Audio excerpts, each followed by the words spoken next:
hopefully everything's okay, and fingers crossed, and we're on the road, and it's that thing, and Johnny, and it might be the greatest broadcast we've ever had, and yet perhaps it won't be. Ever.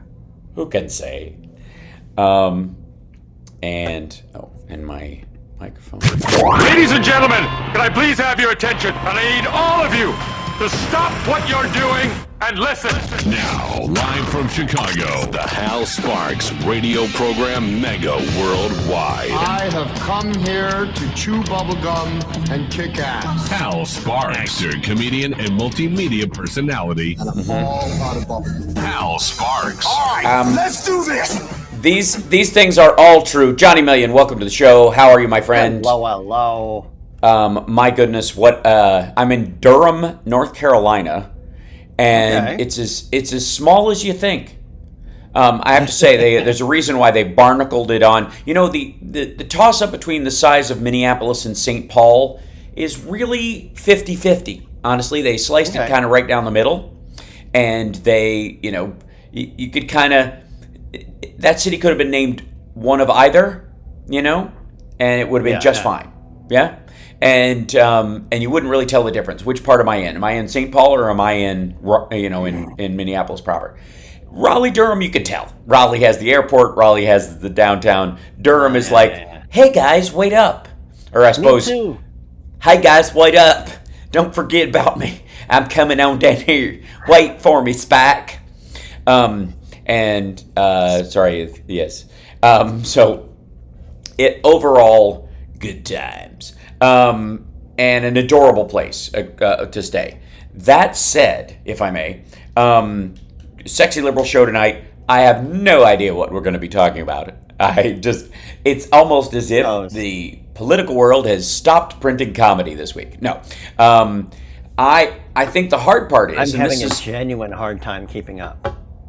Oh, yeah. I mean, it is fire hose news nonstop.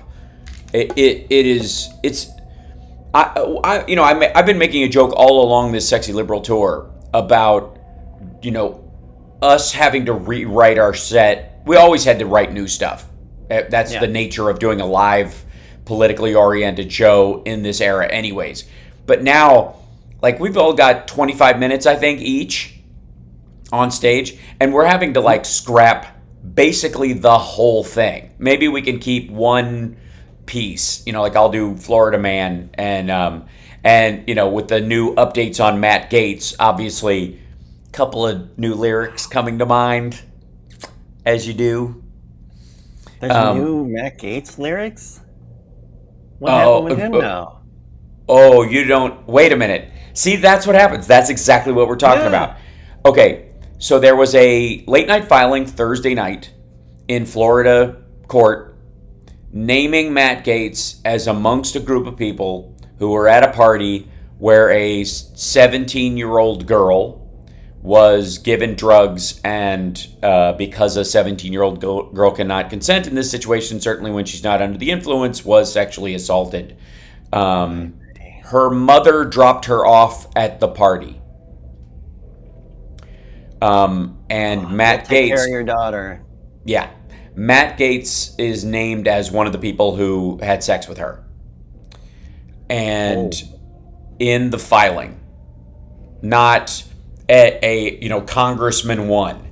There's the big standout for me was it was like a bunch of anonymous names, because in some cases it was witnesses, in other cases they were underage when it happened, so they used letters for their names, right? It was like number 1 AB, number 2 DC, number 3 RS, number 4 Matt Gaetz. It was like a hammer. Oh, man. Yeah, and this was Thursday night. Like a midnight filing. I don't feel so bad about not catching this one yesterday. No. Well, it was buried under a bunch of other stuff, and certainly I'm sure he's thankful for Donald Trump's... Yeah, lucky for Matt Gaetz, Trump is still loony as a tune. Right. It's just a raging racist weirdo, and it will always provide him with cover in these situations. It's just... it's unbelievable how...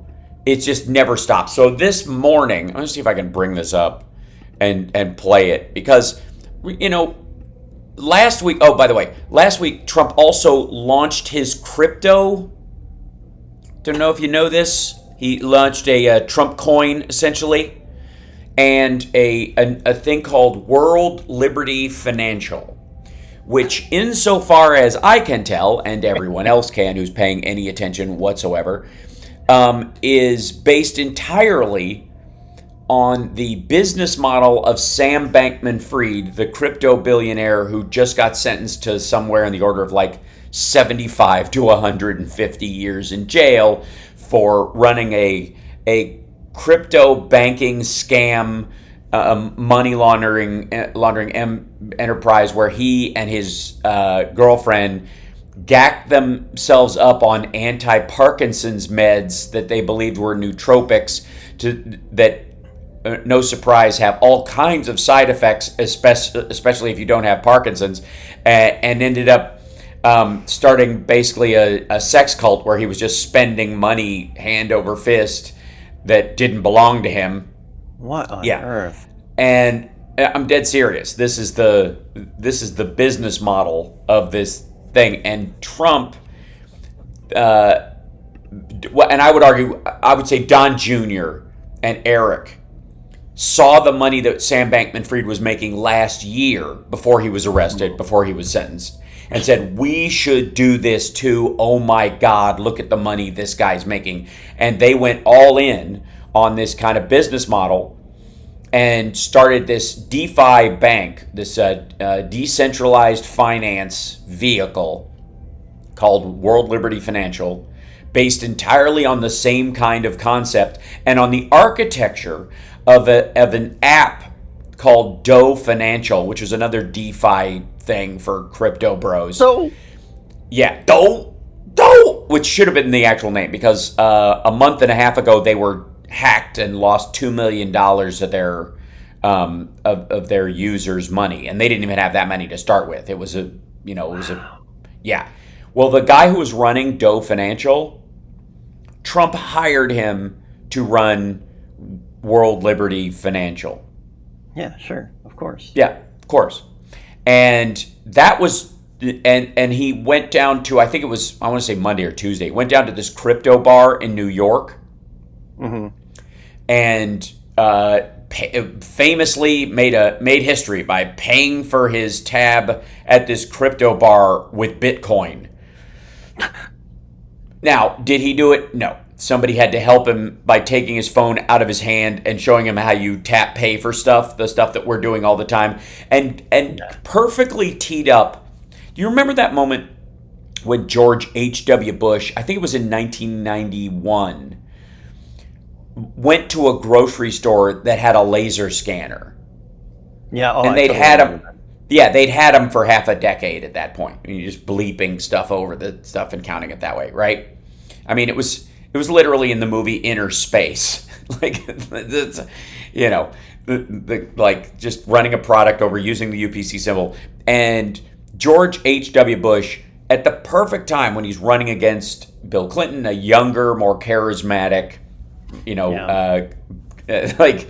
Democrat, it has this moment of just disassociation where he does not know what normal life is like and has not known what it's like. I remember he was looking at the scanner like, what in tarnation have they gone and invented now? Exactly. Trump had that exact same... That's been around since the early 80s, my man. Right. But at least he seemed friendly to the concept, if that makes sense. He seemed open to, like, look at what'll they think of next? Right? Yeah.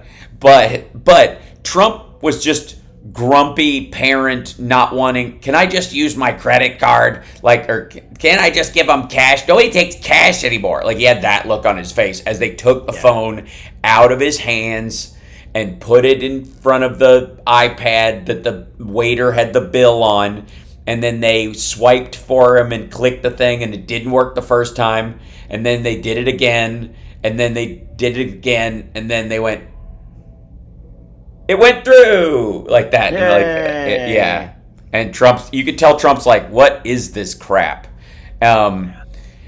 Which, again, Harris, this is no mystery to Harris. Like, Harris would not have a problem running any of this stuff. Even if she has never paid for something with I'm sure she has paid for something using her phone. I'm certain of it at some point. Definitely.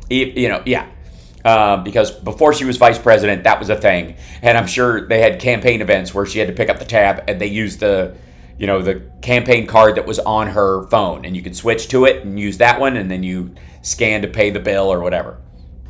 And Trump's just grumpy catting his way through, through this thing in a massive attempt. And we're going to take a break, but when we come back, I want to play for you his newest scam. I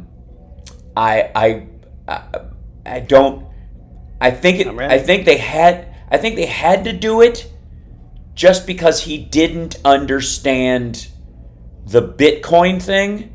So they had to make a physical Trump coin just to shut him up, maybe?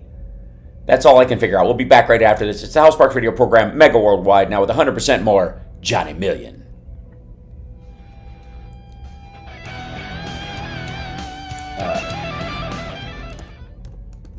Okay, and your staff desperately wants you to look at the staff chat.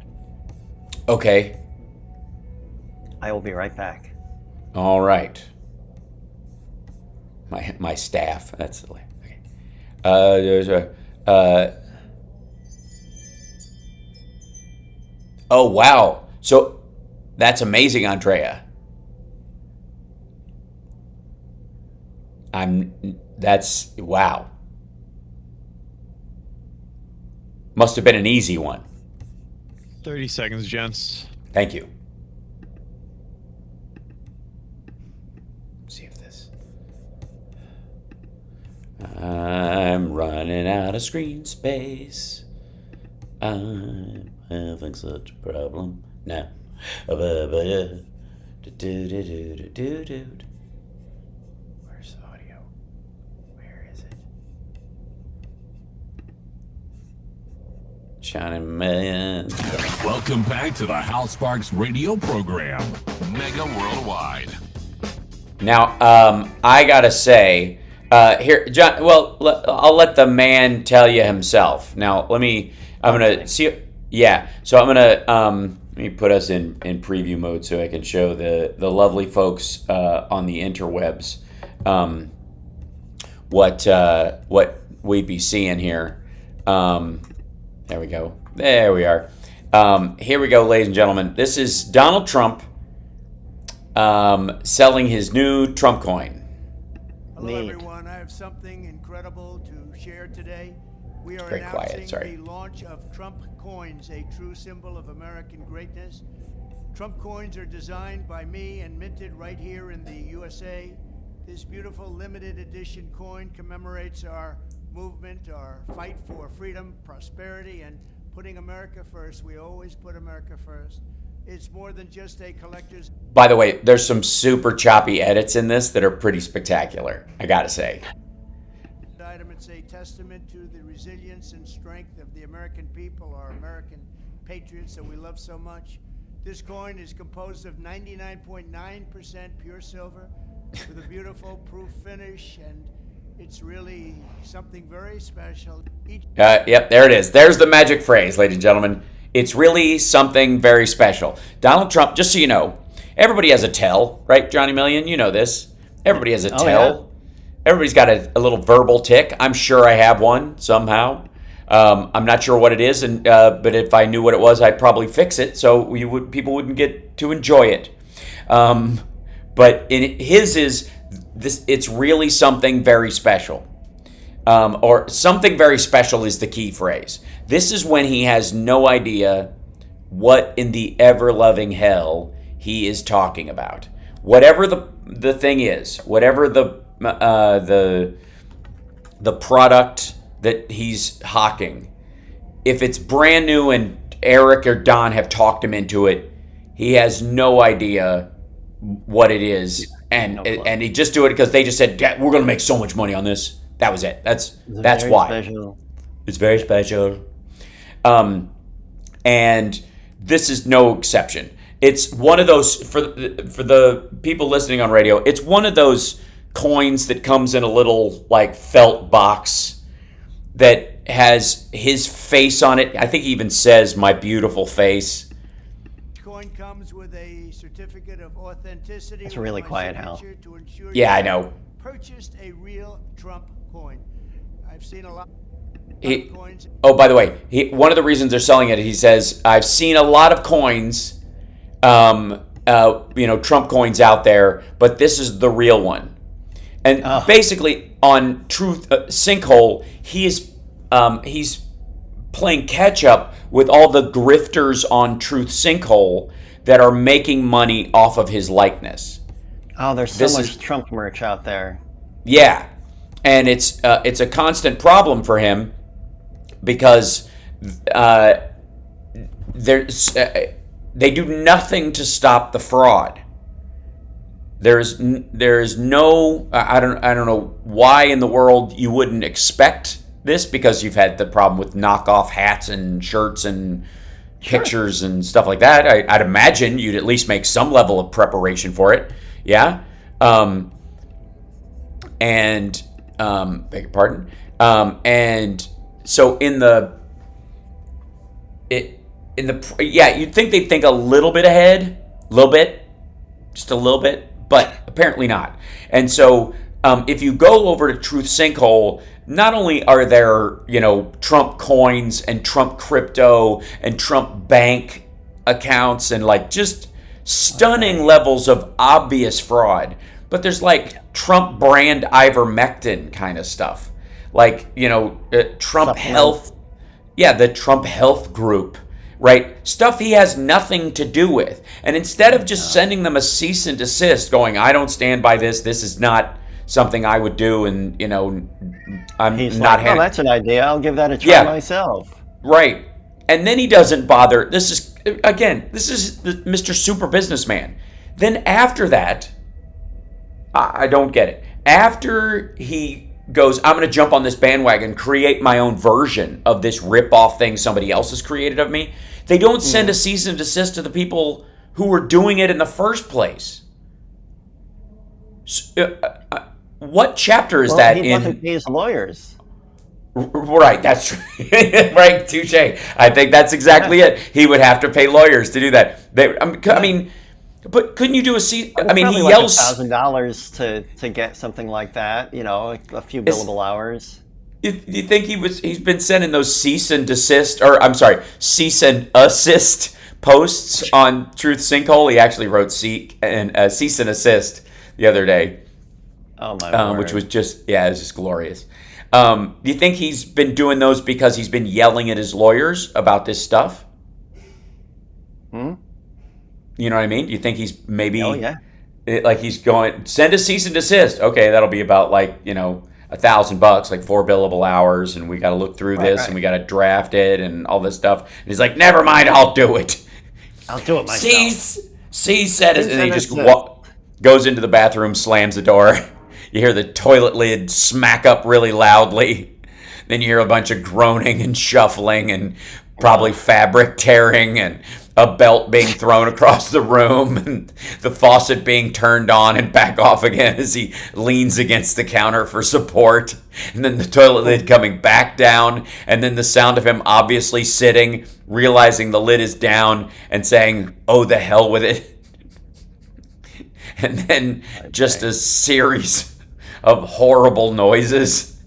And then afterwards, after that, he walks out, clean up on aisle Trump, and then there's this cease and assist post on the website.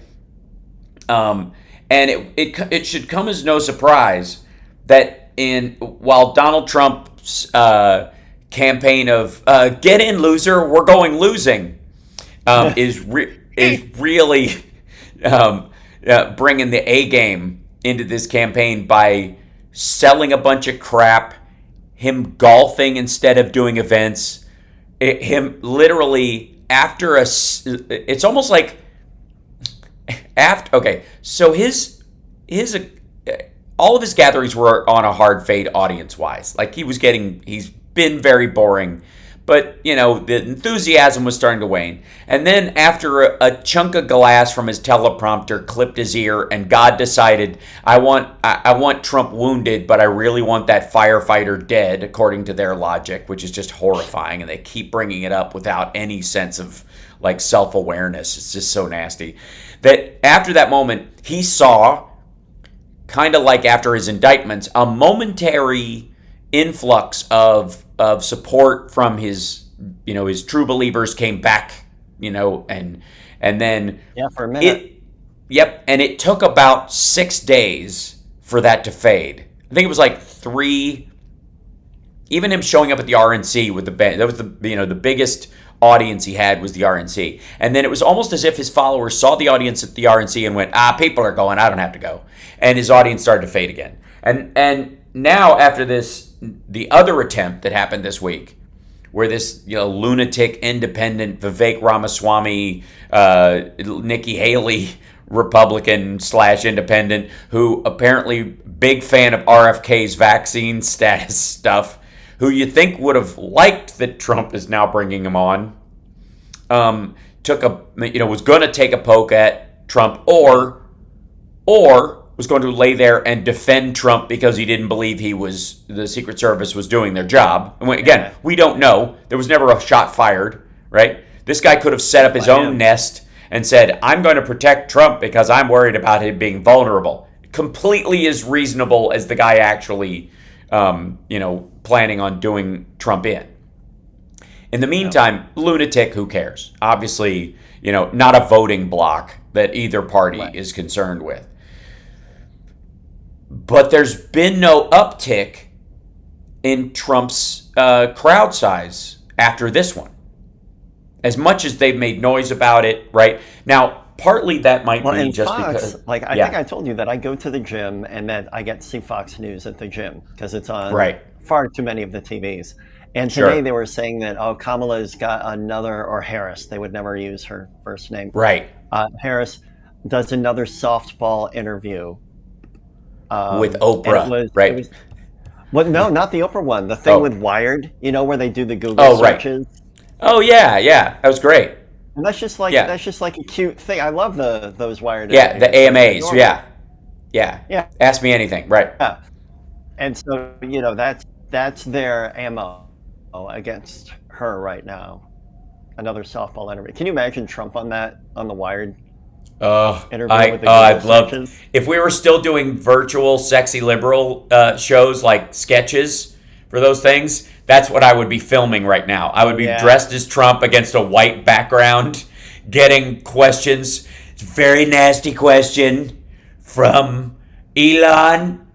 So smart, such a fun guy. Suggestions on your whiteboard. Right. Yeah. Like just random people, the fake press, the fake bots on Elon's site are so mean in their questions on Twitter to me in the Ask Me Anything. There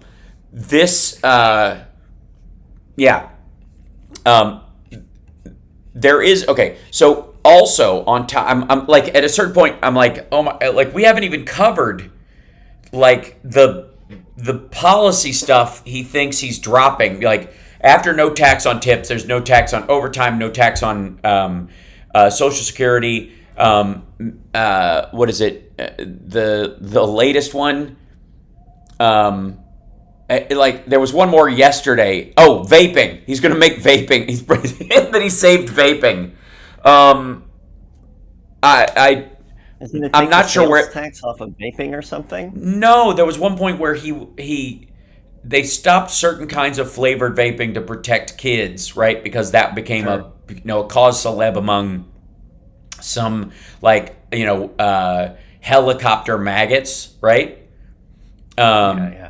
Yeah, and he just out of the blue yesterday. Just wants credit for saving vaping from itself, I guess. Like again, no one knows.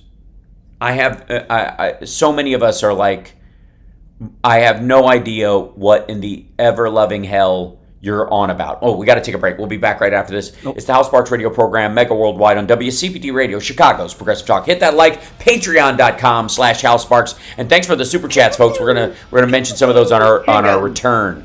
Yes. Donald Trump wants to take away your handguns. Pew, pew, pew. Pew, pew, pew.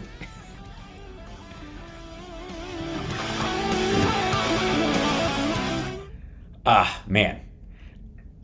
Excuse me. All things considered, the technology's hanging in there, because I can tell you've got a low bit rate on your side. Yeah, but you can hear me, and it's fairly smooth. What happens is if I try to use a browser at the same time. Yeah, it started to choke up when you were trying to play that video. Yep. It no likes. So I have to even minimize the windows for the news articles that I would normally show on screen. Yeah. Because if they're open, it will 30 seconds. Thank you. And the important thing is that I can get Chicago's audio coming through here.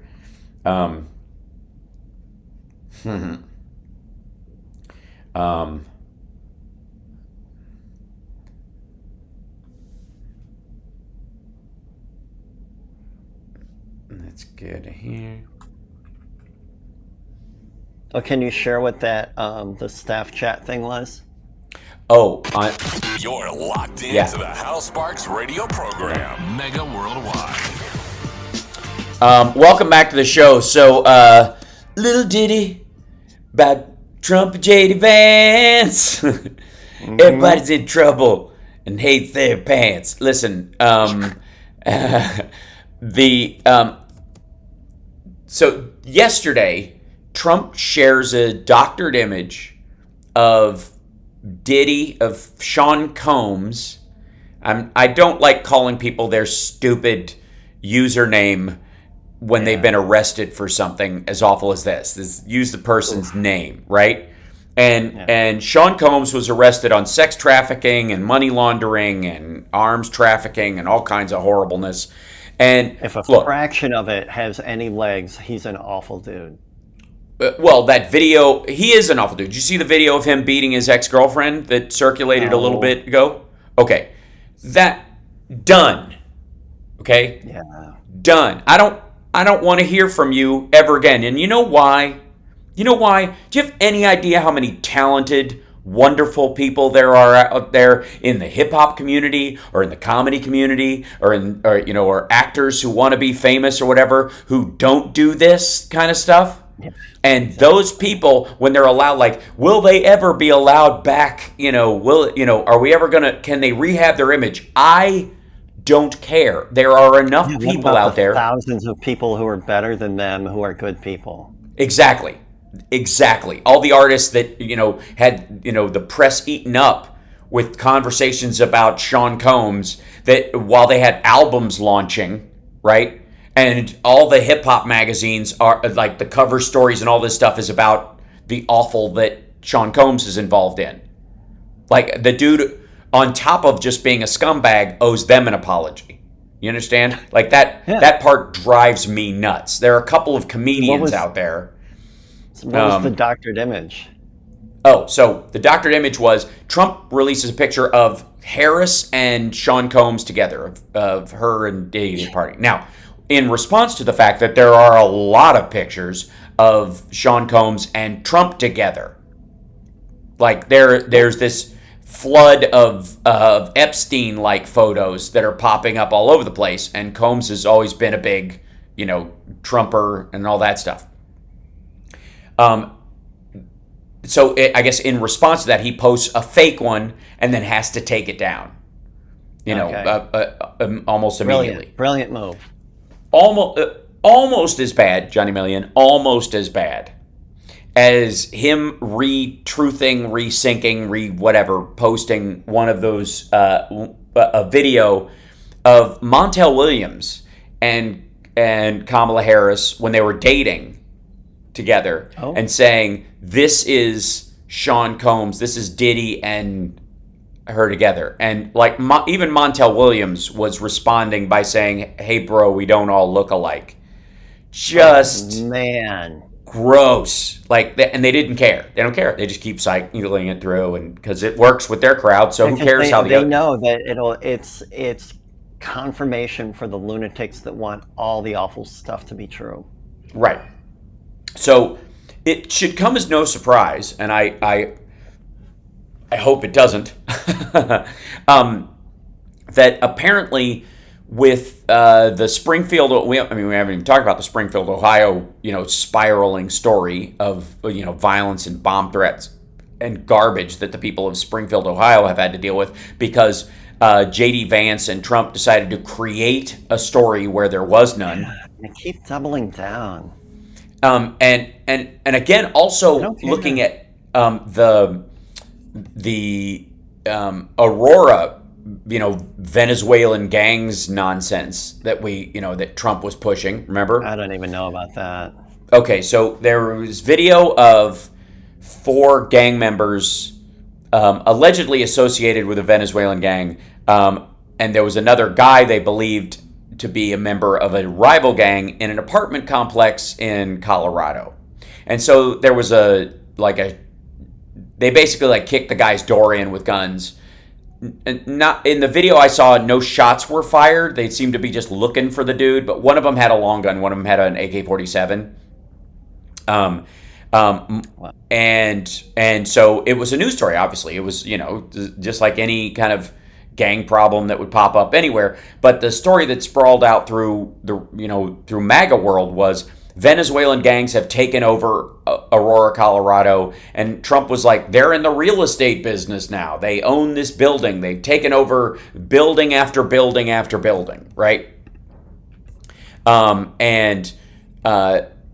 This, it's just gross. It's gross standard racism. Nothing we should be surprised by. But it got some legs over this. So Trump is going to Aurora and Springfield next week to do events, where all it's going to do is, stoke harm and violence and garbage and stuff. And basically, he's doing it because the townspeople in both places wish he would go pound sand, because he's lying about both events, both circumstances. Yeah.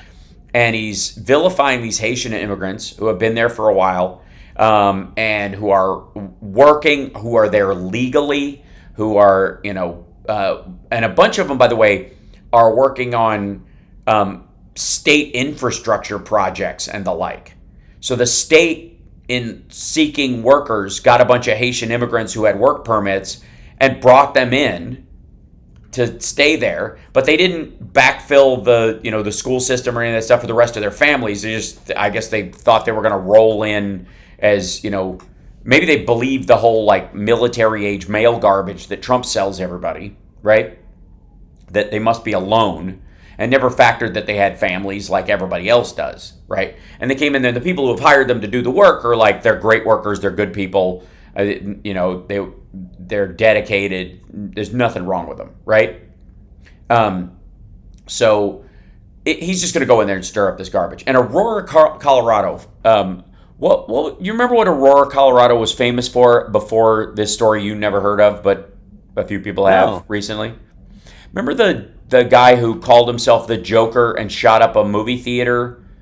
With the green hair. Oh, that was the Aurora movie theater. Yeah, that was in Aurora, Colorado. Boy. And that was yet another thing where Alex Jones said it was a false flag, that he's, that Oprah, Oprah, listen to me, that Obama and all of them created this false flag so they could take away your guns, and he's being mind controlled, and that kind of stuff. It must be so cool to just have that out of reality? No, not really. Yeah, who needs it?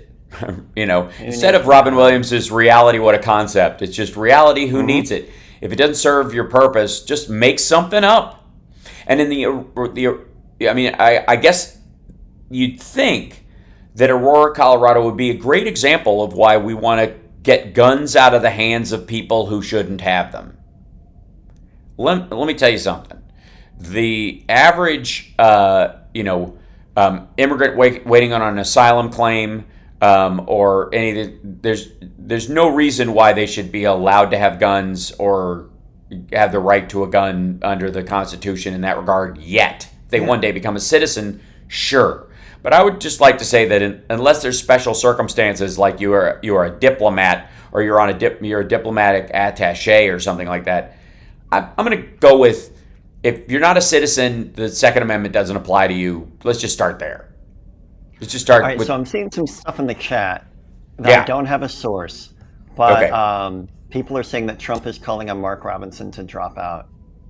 Oh, right now? Okay, so that's the other thing. So Mark Robinson, and the reason, by the way, for those of you who haven't followed, Mark Robinson is the gubernatorial candidate for the Republican Party for North Carolina. He is. Where are you right now, Hal? I'm right there. I'm in town while he's dropping out. You're welcome, I guess. Maybe. He might not. Stay away from the windows. Yeah, exactly. But he was the lieutenant governor. I don't know I don't think he's currently lieutenant governor. Previous, maybe both. I don't know. Anyways, point being is that the Trump endorsed him. He endorsed Trump. They love each other. Their violent and grotesque rhetoric towards black people, ironically, since Mark Robinson is black, aligns perfectly. It's just gross. And then we find out that Mark Robinson, under a nom de plume, a username of Mini Soldier on a sex site called Nude Africa, which again, I'm curious about why you would call yourself Mini Soldier on any sex site, but whatever. Okay, none of my business. Maybe it's an ironic nickname, like calling a giant dude tiny. Maybe that's what you're going for there. I don't, right? But it sounds a little suspect to me. Somebody suggested yesterday that he was into humiliation. It's like he was, that was his kink. Okay. And if it is, whatever. Again, we're not here to yuck anybody's yum. But on this site, which again, I don't understand how people have conversations around anything but sex on these sites. But apparently, anything other than sex. Johnny Million. I caught you there. You can't get me, buddy. I don't know why that just jumped out at me. I'm like, I don't either. I think I kind of do, but also, you caught me. I'm in double entendre hell. I've often said that it wasn't until I was on Queer as Folk until I realized how disgusting the phrase "Do you mind if I squeeze in behind you?" was. Yeah. Yeah. And suddenly it. Your stool. Yeah. Right. And over the last little bit, of course, they were singing each other's praise, and not surprisingly, Mark Robinson, among other things, called himself a black Nazi, said that some people should be killed and should be enslaved. Slavery should still be around. A myriad of things. Also, that he would peep Was he into pretending to not be black? No, it was not like the Chappelle blind racist sketch. He's fully aware. Now, this is, by the way, this is a movement online. He's not alone in this. There are a lot of, and this is where you find like the whole, like there's a weird number of black males supporting Donald Trump. Well, there are a specific slice of black males that are doing this. And because black people are about, 11% of the population, and in the adult category, you're talking about like 6% of the black population. Like I would say, 8% of the black population are technically adults over the age of 18, and 5 to 3, it's women to men, right? So in the 3%, of the American population that is black males, a 15th of those folks are, Mark Robinson types. Like there's a small slice of very loud ones online, and they vary in intensity from the absolute intensity of Mark Robinson saying what he's saying to the soft version of Ak Nation or the Hodge twins on the conservative side. Total Trumpies, and will carry that water for whatever. Not surprising at all. Those kind of folks exist in every community. It's like union members for Trump. There's a bunch of them, and it makes no sense because he's been completely anti-union, and the Biden administration, the Democrats have been pro-union historically for a long time, and they just kind of there's just a circuit that's just misfiring around that issue. Nobody can really. I mean, I guess you could boil it down to they have a secondary issue, whether it's a racist belief or a misogynistic belief or an anti-gay thing. There's a huge in the Mark Robinson community. There's a huge, bizarrely anti-gay element of this, which is odd because amongst all the things that he wrote, he also said he enjoys transgender porn involving a trans woman who still has a penis having intercourse with a woman. That's his kink, and the reason is it keeps the man while eliminating the man. Yeah, that was his argument, that it's less gay than straight porn because there's less man. It's a spectrum. Yeah. There's less man in the photo. Yeah, okay. All right, cool. Right. And again, this is everybody's yum. Right. Again. This is one of those things, I kind of don't care. It's just odd that it triggers you being so cruel and gross on top of it, right? And it's almost like, hey, don't let those people live openly. I enjoy the shame part of it in my kink. Right? If everybody can do it, where's the, and that goes back to that Alan Watts thing about, Christianity being the highest form of kink, because what's kinkier than making sex dirty?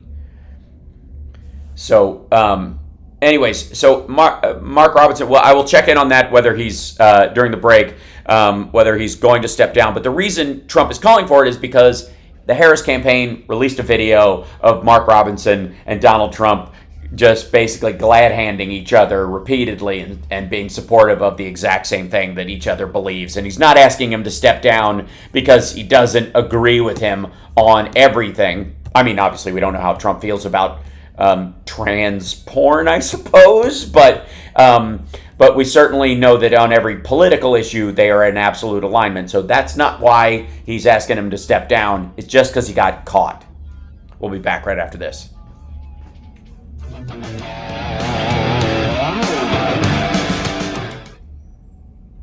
So apparently, there is Trump is apparently close to firing his campaign heads as well.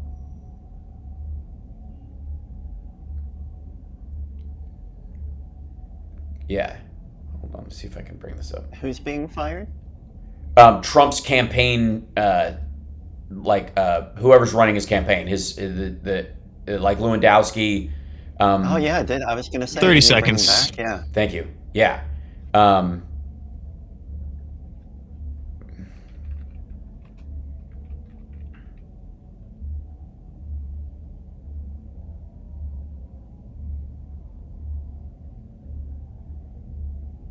You hate to hear it, but I gotta share it. I gotta read the inside the reporting. Washington Post is reporting this morning because of. Welcome back to the Hal Sparks radio program, Mega Worldwide. So, all right, look, I know, and I think it'll come as a massive surprise to everyone that.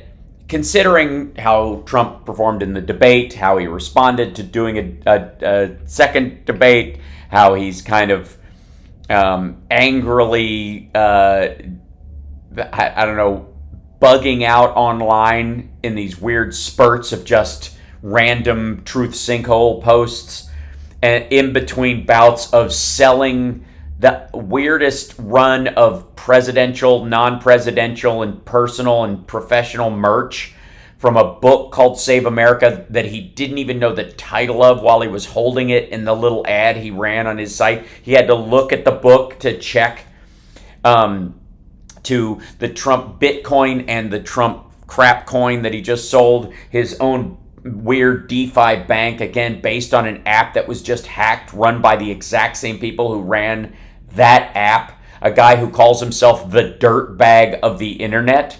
This guy Harris, who is the CEO of this new Trump World Liberty financial thing. And then this week, ladies and gentlemen, Trump's own Truth Sinkhole Media Group, the stock officially goes into the red entirely. I don't know where possible. Okay, so and you have the initial public offering of a stock, Johnny Million. Let's say it's $15, and it immediately goes to $70, which is what happened with Trump. It ended up being like, I think, $17, and then it went to $70, which just sounds like people mishearing its worth in the first place, and very well may have caused that jump entirely, which is hilarious. And Trump has been he was just able to start selling it yesterday. He has not so far, but in the lead up to his ability to sell it, the price has continued to crater.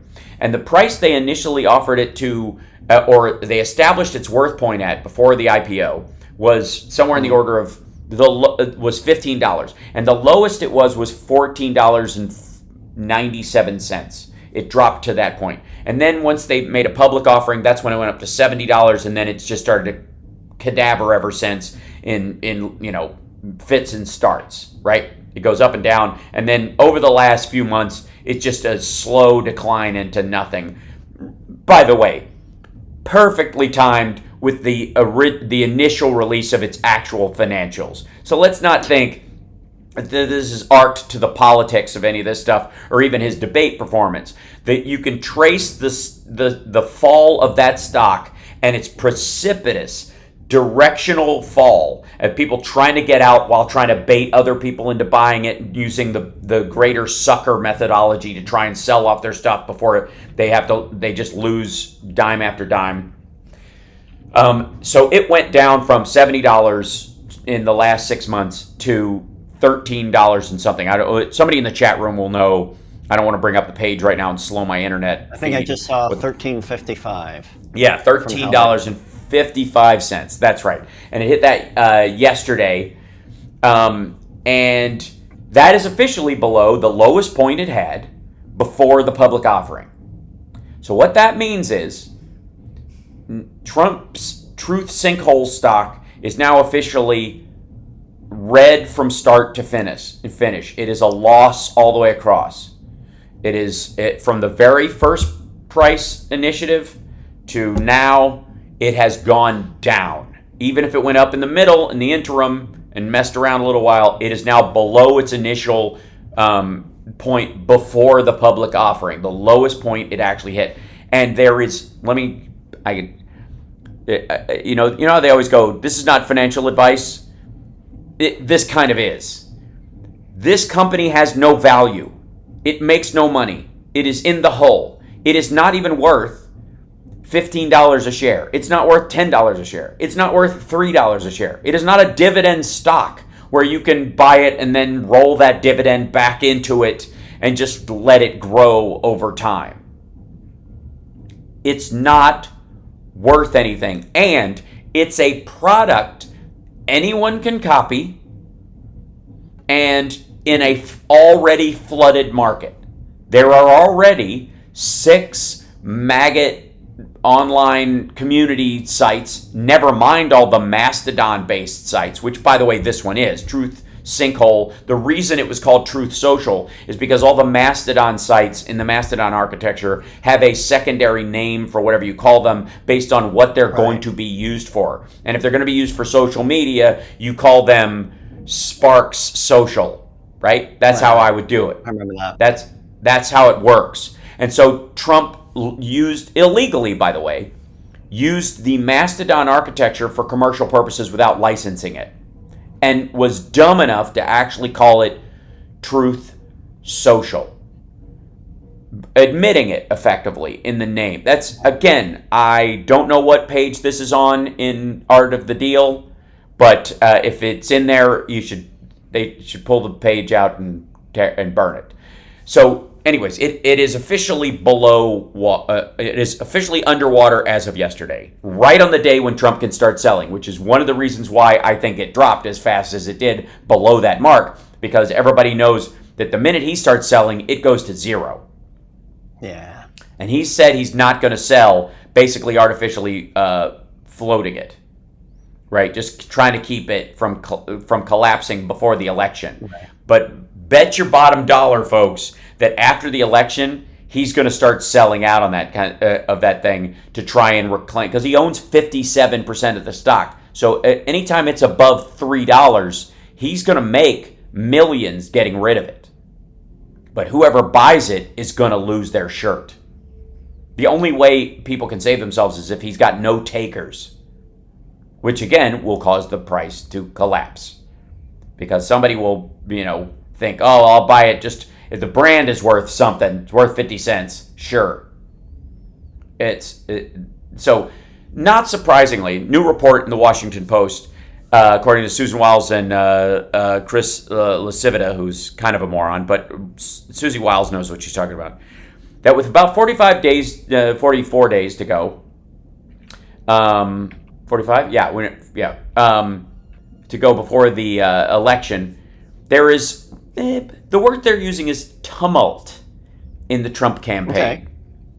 And according to their report, and this, I want to read this quote, just 45 days left until the election. The past 3 weeks reveal that whatever control and self-restraint that helped launch Trump's third presidential bid has largely disappeared in the crucial final stretch. The Post is reporting before adding that an insider complained a great deal of the discord falls on the nominee himself, telling the Post it's not even let Trump be Trump, it's let Trump be unsupervised at all times. They just feel like we can't control him, let's hope he wins anyways. Adding to that was the hiring of former Trump campaign manager Corey Lewandowski, who famously was kicked to the curb in a previous campaign for pushing a female reporter and basically being an overall scumbag, which is also in Trump world a feature, not a bug, right? With the Post reporting, Trump has also begun to privately criticize Lewandowski. You hate to hear it. You do, don't you, Johnny Million? Don't you hate to hear it? Isn't that sad? Poor guy. Poor Corey Lewandowski. Trump has started criticizing him, apparently. That's just sad. Okay. Downplaying his role in the campaign, which is the death knell. I don't really know him. He's not really doing anything. He's not really a part of this. He's not right. Anything he can do is that's the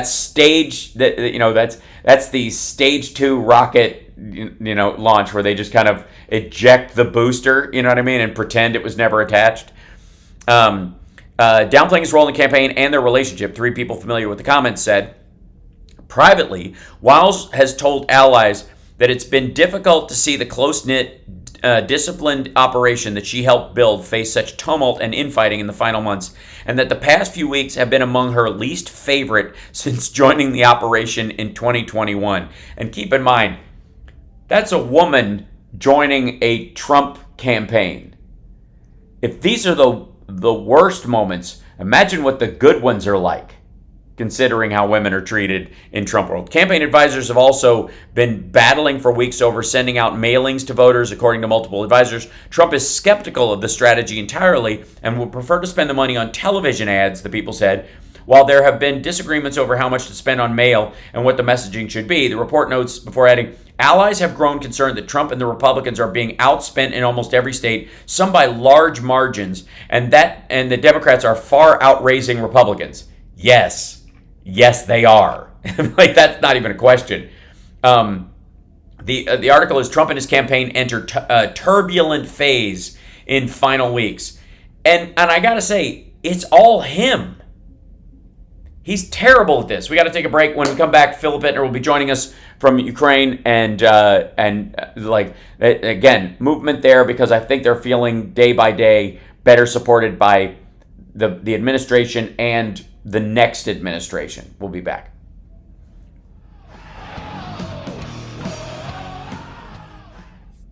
Mm-hmm. Everybody saying Trump should represent himself in court. That would be glorious. Also, David, thank you for the super chat. Time changer WLRN on Haitians in North Miami. Yes. And then Josh, thank you so much. Love you too. Super chat, thank you so much. Appreciate it. And then for 2 more on there. Oh my goodness. Bless you. And then Colleen, thank you so much for the super chat. I was called Jezebel by an identical Mark Robinson back in 2002 while working as a registered nurse in stop loss for a major insurance company. I was a respected, knowledgeable, resource insecure, angry man. Yeah, there's a bunch of them running around. Brian, thank you so much. Have you seen Trumpy Trout? It's hysterical. Oh no, do they have like one of those talking trouts with Trump's face on it? Donnie Demento, thank you. Some watery chart. Angela, thank you for the happy birthday. I appreciate that. And Hal Vickery, thank you for the birthday wish. I appreciate it as well. Robert, thank you. And Josh is just being awesome today. Thank you so much, Josh. You and Hal Vickery. Oh, that's Phil. Okay, I was like, what is that noise? And then I was like, okay. Let me try and get our... Where's my 3-peat? There we go. Switch over to this. Whoops. Wrong camera. And then we go here. And we go to here. Go to here. And...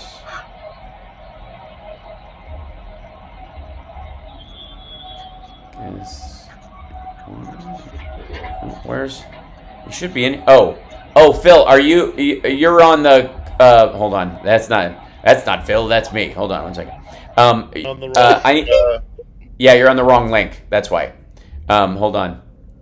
He needs to be on... hold on. No. Did he go to Ninja? Yeah. No. Yeah, he went to Ninja. Hold on. We need to send him that link.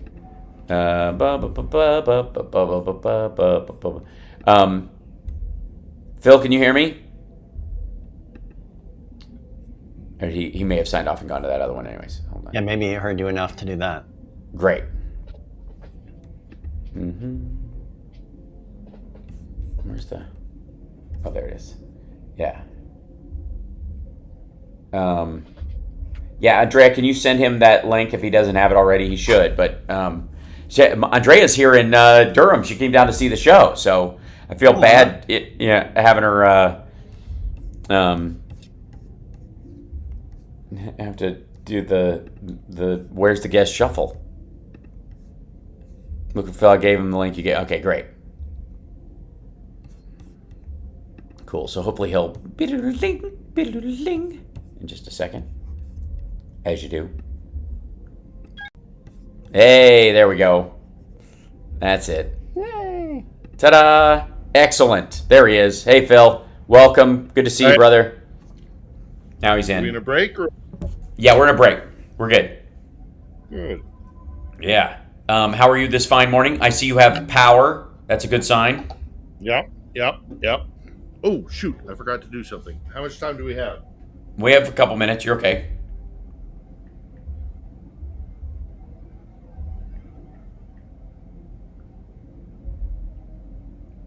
Coming back up in just a second. No worries.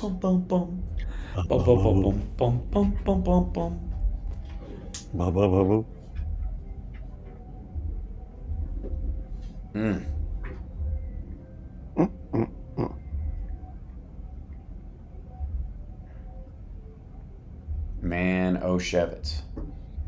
The stuff that's going on in Crimea right now. My goodness.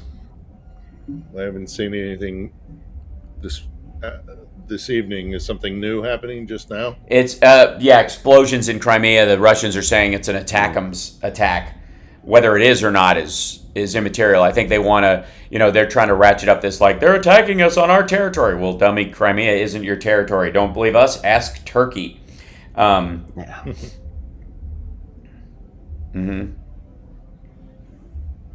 Coming back in 10 seconds. Okay. Thank you.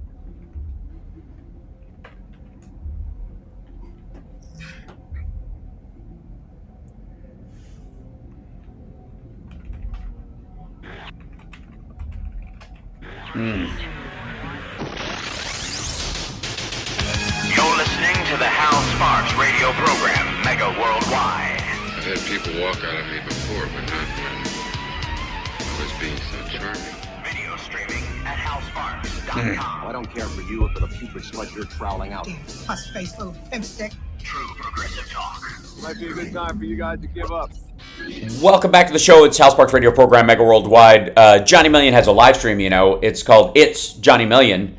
And you can catch it on Twitch and YouTube, and I highly recommend it. You should subscribe and give thumbs up and use emotes when you're in the chat room and all that fun stuff and listen to his music. Please. And Philip Ittner is joining us from Kyiv right now. He has a podcast called On the Edge, which gives a perspective on the Ukraine war that you're not going to get anywhere else. New episodes every Sunday, almost without fail, as best you could do in a war zone. Thanks for joining us, Philip Ittner.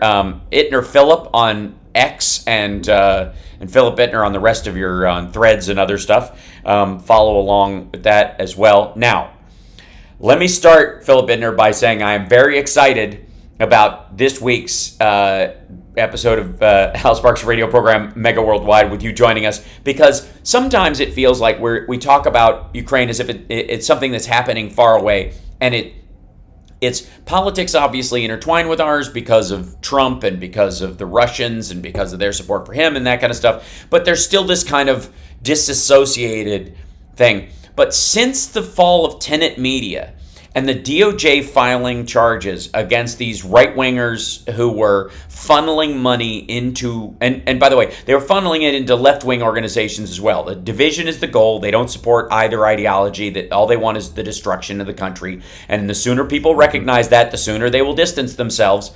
But when you have these two Canadians, Lauren Chan and her husband, being arrested, or indicted, it seems, and these Russians that they were connected to, funneling money to them, and then this guy, Pavlov Durov, the guy from Telegram, getting arrested in France where he has dual citizenship. And one of the things that he was busted for was not sharing, information about gun running, human trafficking, child sex trafficking, and by the way, not just stuff that the Russians use to, get guns to the Wagner group in Africa so they can do the horrible, but also how they pay their useful idiots in the rest of the world through providing them child sex slaves, essentially, and stuff like that. That's one of the ways the Russians do it. It's horrifyingly gross. It's one of the ways that they have, they gain control over the Scott Ritters of the world, clearly. And we find out this week that Telegram, the title of the article that I saw this week that I wanted to share with you was Failure of Russian Intelligence. Telegram began to cooperate with law enforcement officers. The flop sweat we have been seeing on the right over the last 2 weeks suddenly makes so much sense. And the depressive tone... Yes. Dan Bongholio from Tucker Carlson's sort of, he's doing his big silly laugh a lot less over the last couple of weeks, right? It's been this depressive thing where he's staring at the floor a bunch. A lot of these folks seem like they're expecting a knock at the door. What I loved about Bongholio, as you call him, was his urging of fellow right-wing influencers or what have you, people involved in the right-wing information sphere, to be careful who they're talking to just in case they might be talking to U.S. law enforcement. Right. Not, hey, be careful, you might be talking to a Russian agent. No, right. That doesn't bother him so much. Nope. What bothers him is you might be talking to U.S. law enforcement. That's right. Where his allegiance is. Absolutely. Talk to all the Russians you want who are going to provide you with God knows what. But be careful if you're talking to somebody who might be connected to U.S. law enforcement, because that's right. We don't, it's very revealing where their priorities are. So yeah, absolutely. It's been fun to watch all the fear. Yeah, wipe everything. That's exactly it, and it's too late. By the way, it is too late. Yeah.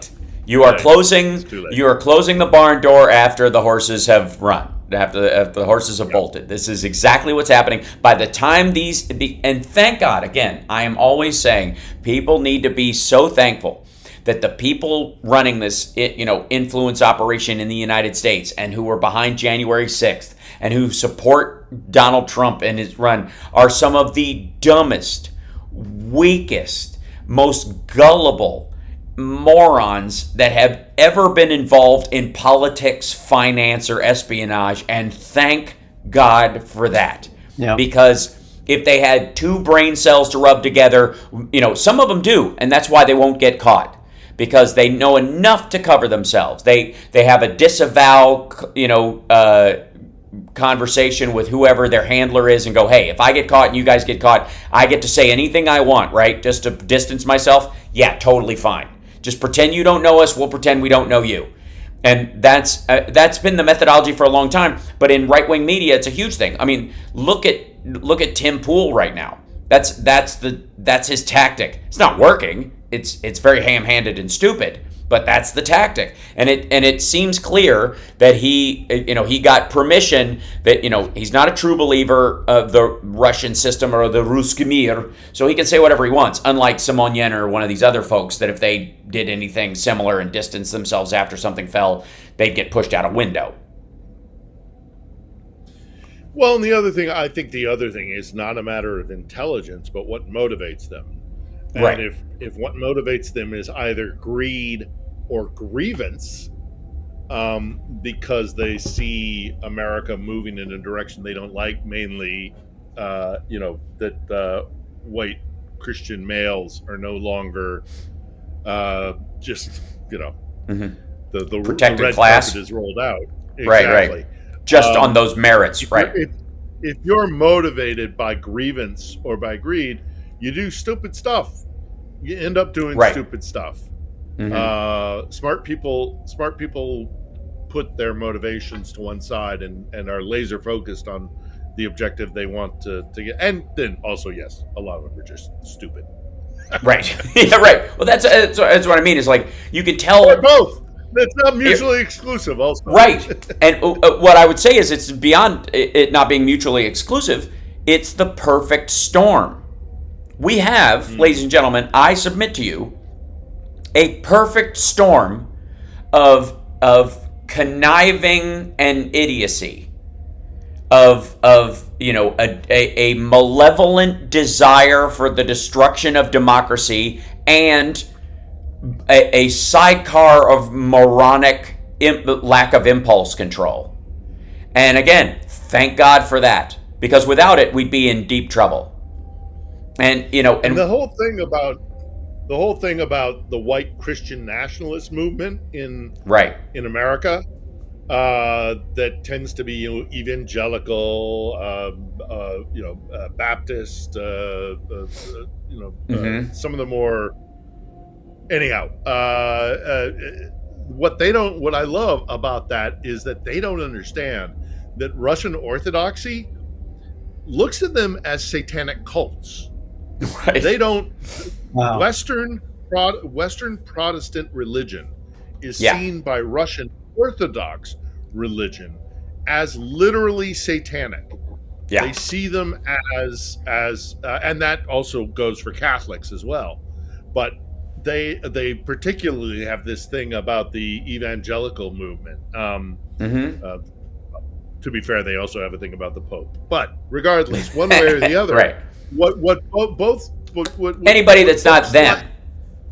Anybody who's not them, absolutely. Yeah. Or adjacent. Like they don't mind the Serbian Orthodox Church. Because it's a subsidiary. In the same way that Starbucks doesn't mind the one that's in Target. Right? Starbucks, the Starbucks with the drive-through doesn't care much about the Starbucks in the Target. Yeah. one of the first trips I ever took to Ukraine, when the Ukrainian Orthodox Church was still beholden to the Patriarch in Moscow, and so very much still an arm of the Russian Orthodox Church. Yep. Was when Pope John Paul II, I'm going to age myself here, but in 2001 came here, the streets were lined with Orthodox priests decrying him as the Antichrist. They don't get it. Okay. They don't get it. That's crazy. Adorable. We got to take a break. We'll be back right after this. And there have been major explosions in Crimea this morning and evening, wherever time-wise. And the Russians are saying these are attackums. We will see. They want, obviously, they have their own reason for wanting these to be long-range missiles and an attack on their territory, which isn't their territory. Just ask Turkey. We'll be back right after this.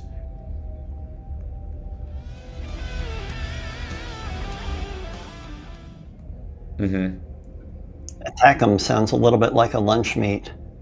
It does. Yeah. It's like somewhere between... Yeah, it's like a pimento loaf. Buttig and a steakum, yeah. Yep. The little plastic, red plastic stick. Yeah, right. For the cheese, right. The cheese to spread the cheese on your crackers. The number of those that Johnny Million and I consumed at Nutrier over time. Yeah, because they sold them in the lounge downstairs at the little like lunch counter thing cheese there. And cracker ones. Yep. Yeah. Man, I can taste it. Yeah, totally. And it isn't cheese. Every now and then I buy those when I'm at a gas station. Yeah. And I'm looking for a snack. I'll buy those like bright orange cheese crackers. You know the ones I mean? Oh, yeah.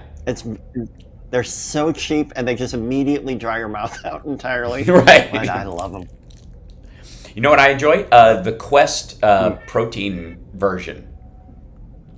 Quest has a protein version of cheesy crackers. Yep, Cheez-Its. They're like Cheez-Its, but they're like 10 grams of protein or whatever. And so to get protein in my kid, you. Sure. And so I had those around, and they actually turned out to be good. We used to get little things of. I'm starting to understand why I don't have as much time to talk during my segments, because Devin's bumpers are 3 minutes long. You want a quick promo, Hal? You got a quick promo, Hal. Welcome back to the Hellsparks Radio program, Megaworldwide, Chicago's Press Talk, WCPT. Woo! Yeah! So, I guess I should be shaking in my boots, as we all should, because apparently, due to, how awful the West is, kind of been talking about how, like, their attitude towards any religious group that isn't affiliated with theirs. Russia has apparently created a register of countries. We made the list. Yeah. Imposing destructive neoliberal attitudes. Among them is Taiwan, that Moscow is not recognizing Taiwan's independence, not surprisingly, but imposing destructive neoliberal attitudes. Stupid things like freedom and freedom of speech, and a legal system that involves more than being pushed out a window, right? Something slightly higher than what Brittany Griner was subjected to. Those kind of things. So again, things couldn't be going better for that crowd, it would seem. And now we have these, Crimea being struck, and the Russians claiming that these are attackums, and this is somehow offsides, even though they fire missiles well inside Ukraine. Has there been any movement? Do we know if there's been any long-range missile usage, or if they've even needed to because of the distance of the UAVs from Ukraine? Nothing publicly that would indicate either our attackums, which are ground-based, or Storm Shadow, which is a British-French cruise missile, which is launched from an airplane. Neither of those have been publicly admitted to have been used. There is there is talk that it is coming soon, but my gut feeling is these are probably more drones, or it's more maybe some HIMARS, as you say, from different attack vectors, from areas where Ukraine has gained some ground, maybe, or maneuvered. And why do I say that? I say that because, I'm sorry. I say that because next week Zelensky, and he's in DC, and I don't know as they would do that prior to a meeting with Biden. He's going to meet with Biden, Harris. He's going to address the UN Security Council. He's going to address the UN General Assembly. It would be kind of premature to use these weapons, have the Russians recover the debris and prove that they're being used, and then that overshadows the talks that he has at the White House, or with or with the candidate. I don't think he's meeting with Trump, which says a lot. I have not seen anything that he's meeting with Trump, but Zelensky is a very shrewd operator, and he understands that he's going to have to work with whoever comes into the White House. So he might end up meeting, but if he doesn't, what a snub! What a snub! Well, also I don't know how. Like, what's he going to do but go there and flatter him, because that's all you can do with Trump? Yeah, right. Yeah, he can pull an Orban. He can pull an Orban and go there and get a photograph taken. Or Macron. Even Macron did. Give him give him a power handshake, not let go of his hand. Just hang on for dear life like he's a bull rider. I don't know if you saw it or flick flakes off of his shoulder. Do you remember him doing that with Macron in the Oval? Oh my goodness! Oh my goodness! Well, and he tried, by the way, that hand jerk thing with Harris at the 9/11 memorial. He does that thing where he yanks your hand when he's handshaking it. Yes. He does this like weird little thing, and she was braced against it. Yeah, she was braced against it, so it didn't work. And she's, and again, he thinks it's a power move. He read, either Roy Cohn taught him that handshake, or he read it in some stupid book in the, in the early '80s. While he was flunking out of Wharton or whatever. And in that, he thinks somehow if you yank somebody's arm, suddenly you have power over them, and it's just gross. And it's even worse when you do it to a woman. So he has no connection to the reality that he's in. It's, that's increasingly true. By the way, Russia has, and maybe I was premature in attacking the Russian judicial system, because there's a report coming out that Russia has charged 4 service people with the killing of an American. It was that guy Russell Bentley, who was fighting Ukrainians on behalf of Russia. Texas, right? Yes, he's from Texas. His war name, his nom de guerre was Texas. Yeah, it was Texas. This guy, Texas. He was from Texas, and he came in. He was going to help Russia fight the Ukrainians and stuff. And apparently, these 4 Russian soldiers tortured him to death. And so those guys are going to jail, I guess. But it was at the Petrovskaya mine or whatever. They held him and tortured him for a good length of time. Yeah, disgusting story. It's a terrible story. And he was full in. He was full in. He was 100%. That is a maggot going to fight. Going to fight on behalf of Trump. Now effectively, and Putin. He's fighting for the Trump-Putin alliance, is what that guy was there for. Again, just like. FAFO. Exactly. Totally. A FAFO moment, no question. I guess, it's brutal, and it's hard to picture somebody making that like a cascading series of horrible decisions like that and finding themselves. Can you imagine being that guy, being all in on Trump, all in on Trump Putin, believing the Azov battalion garbage or whatever Jimmy Dore and Russell Brand are selling, packing your stuff up, and then going to fight Ukrainians, and then who kills you? Who? And they take their time.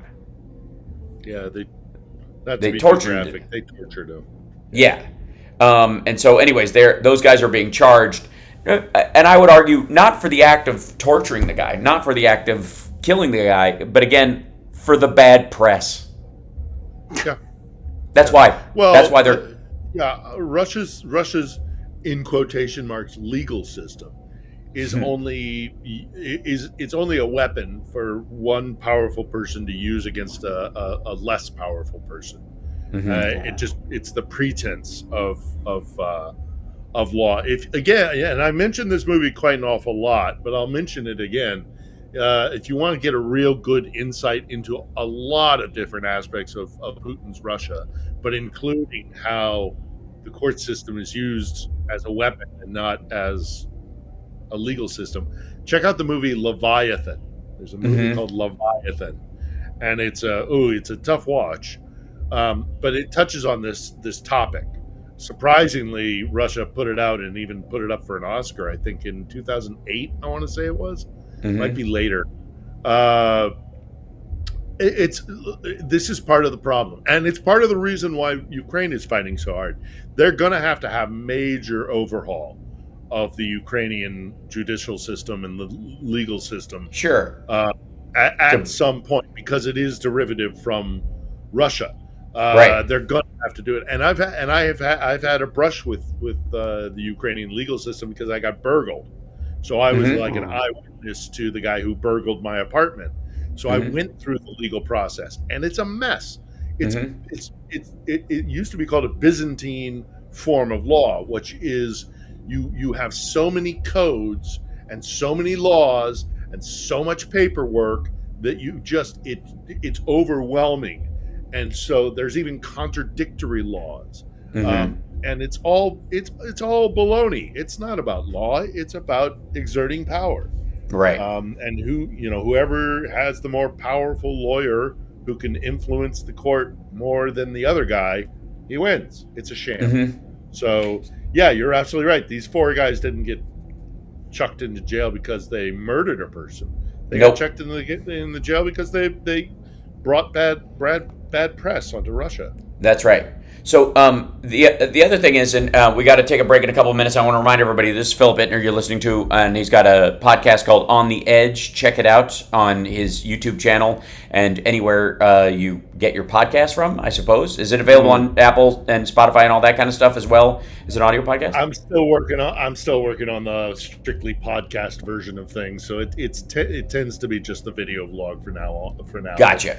We're working on trying to bring people online who can help us with this. All you got to do on YouTube, if you're not editing it much, is put it into a playlist called podcast, and it will turn it into one. I'll talk you through it if you need help with that, or we'll get although I do have a full-on podcast of my show that is being edited down to take out the visuals, which is a big part of how I do my stuff too. Yeah. But and that said, my video cast is structured in such a way that I'd really rather prefer to change it for a listener as opposed to somebody who's watching along. Sure, and all you got to do is remind people that you're talking about something that's visually there, and if they need to check it out, they can go find it someplace else, or provide them with the links. And that, anyways, we can talk about that the other. I want to talk about the Russian military seems to be, and we got to take a break, but when we come back, the Russian military seems to be run about as well as the Trump campaign, and it almost seems like the same people are in charge. And I'll explain why I think that when we come back. It's the Hal Sparks radio program, Mega Worldwide.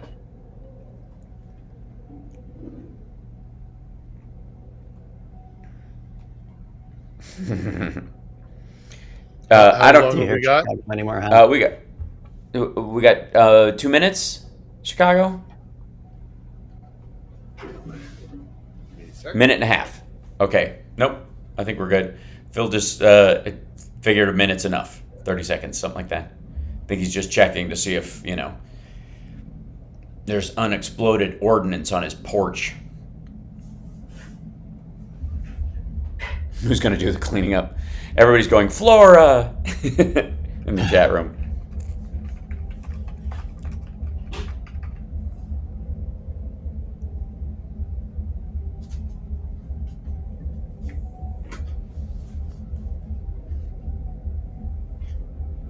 Man, they're not kidding. She was shouting at me for food, totally ignoring Mrs. Million, who was trying to coax her into the kitchen to feed her. I think I told you I've trained Chip and he to follow the noise from Mad Max / Once Upon a Time in Hollywood. So if I go, he goes. He knows I'm going to feed him, so he'll come from wherever he is in the house. And I hold him back until I go, and then he can eat, so that I can get the food into the bowl without him, nuzzling his nose in there and getting, stuff everywhere. It works. Thank you, Chicago.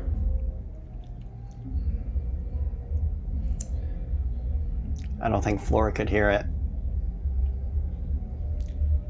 So, Philip Ittner, I don't know how much you heard earlier about how this Washington Post article is coming out about how the Trump campaign is in, the word they used was tumult, which I thought was adorable, and I think chaos fits a lot better because it is clear that, no one knows who's running anything, and they consider that a feature, not a bug, and it's crazy. And that they are...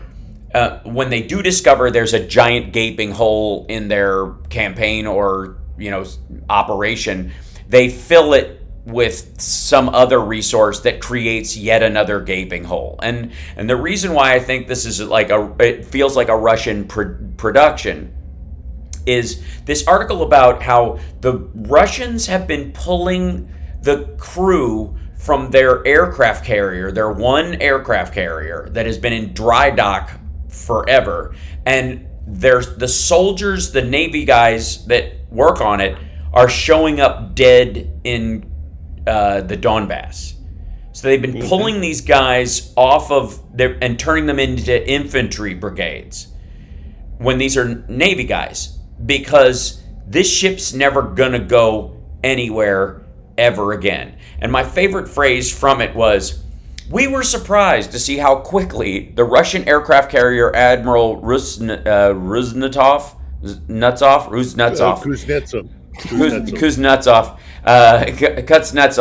Kuznetsov, I'll pronounce it right one day, Admiral Kuznetsov, rusted. We were surprised to see how quickly it rusted. The repair of the Russian ship seems to have ended with a serious corrosion of the upper deck. If this continues, the aircraft carrier Admiral Kuznetsov may very soon just disappear." Now, I would like to remind you that the Chinese aircraft carrier that they just launched, that Chip Roy and all the Republicans in the House, on the House Foreign Affairs Committee and the House,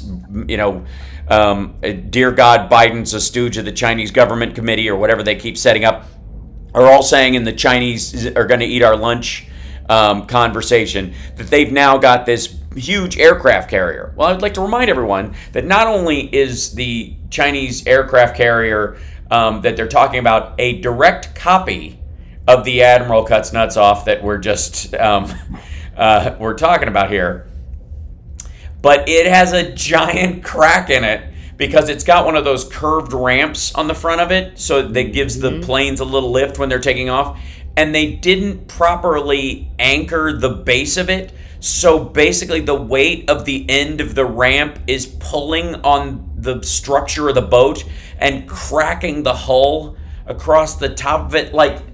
It's like the whole thing was sketched on a napkin, like a Spinal Tap prop.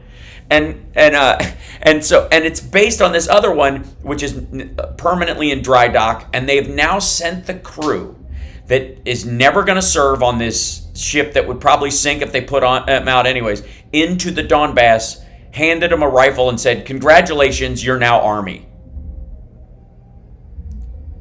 Nuts. And send them to Pokrovsk, apparently. Yes. I wanted to check where their dry dock was, and it turns out it's up in Murmansk in the Arctic Circle. Right. I think that's terrible. They only have because they only have 2 functioning, 2.5 functioning naval ports. Their Arctic port in Arkhangelsk and Murmansk, and then all the way out in the east in Vladivostok, which is very hard to support by land because there's nothing between the Urals and basically nothing between the Urals and Vladivostok. They can't, for obvious reasons, put this thing in dry dock in Crimea because Crimea, is no longer viable. Right. It'll get blown up. Right. And they can't put it in their Baltic Sea fleet because now that Finland and Norway have joined NATO, it's a NATO lake. So they've lost in one fell swoop. Vladimir Putin has lost half of the capacity for his naval fleets. It is, again, I keep saying, when eventually the Russians realize that everything that they have done has been for naught, and that all the casualties, which we're now well north of 700,000? Yes, yes. It's for nothing. It's for nothing. Yeah, not only just a waste of human life. Nothing. Yeah, yeah. They haven't just regained empire. They've lost stuff. He's doomed. He's doomed. Yeah, he is doomed. The clock is ticking. I have to say, if that's how if that's the shape your aircraft carrier singular is in, because again the other one disappeared and basically was. Yes, it's right. You can hear it. It sounds like you can hear it anywhere. Right. Aircraft. Yeah. It can only go so far. It can only go. Yeah, we have 11 nuclear aircraft carrier groups. Right. Yes, they can perpetually stay at sea forever. Ever. Madness. I don't know how people can not grasp this. And again, if your aircraft carriers are in this kind of shape, the kind of stuff you're going to use fairly regularly, what kind of shape are your nukes in? Oof. I mean, we just had that big scandal about the Chinese rockets where instead of fuel they had water in the tanks because somebody had sold or stole the fuel, right?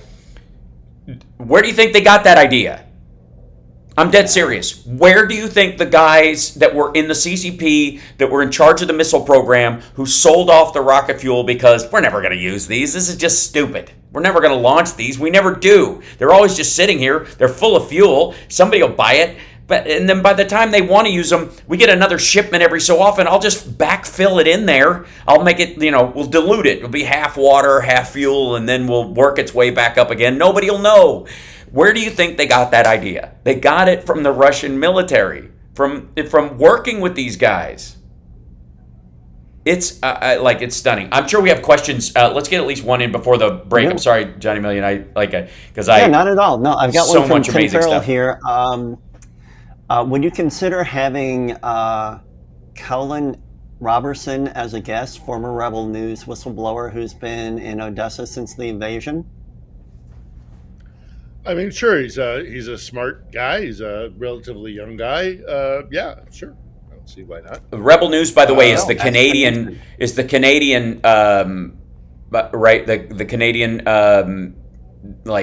independent. They got kind of think of them as the Canadian Blaze or Daily Wire, and they're mostly pushing right wing stuff. Lauren Chen, who just got busted as part of that Tenet Media thing, was part of that as well. She was part of Rebel Media for a while.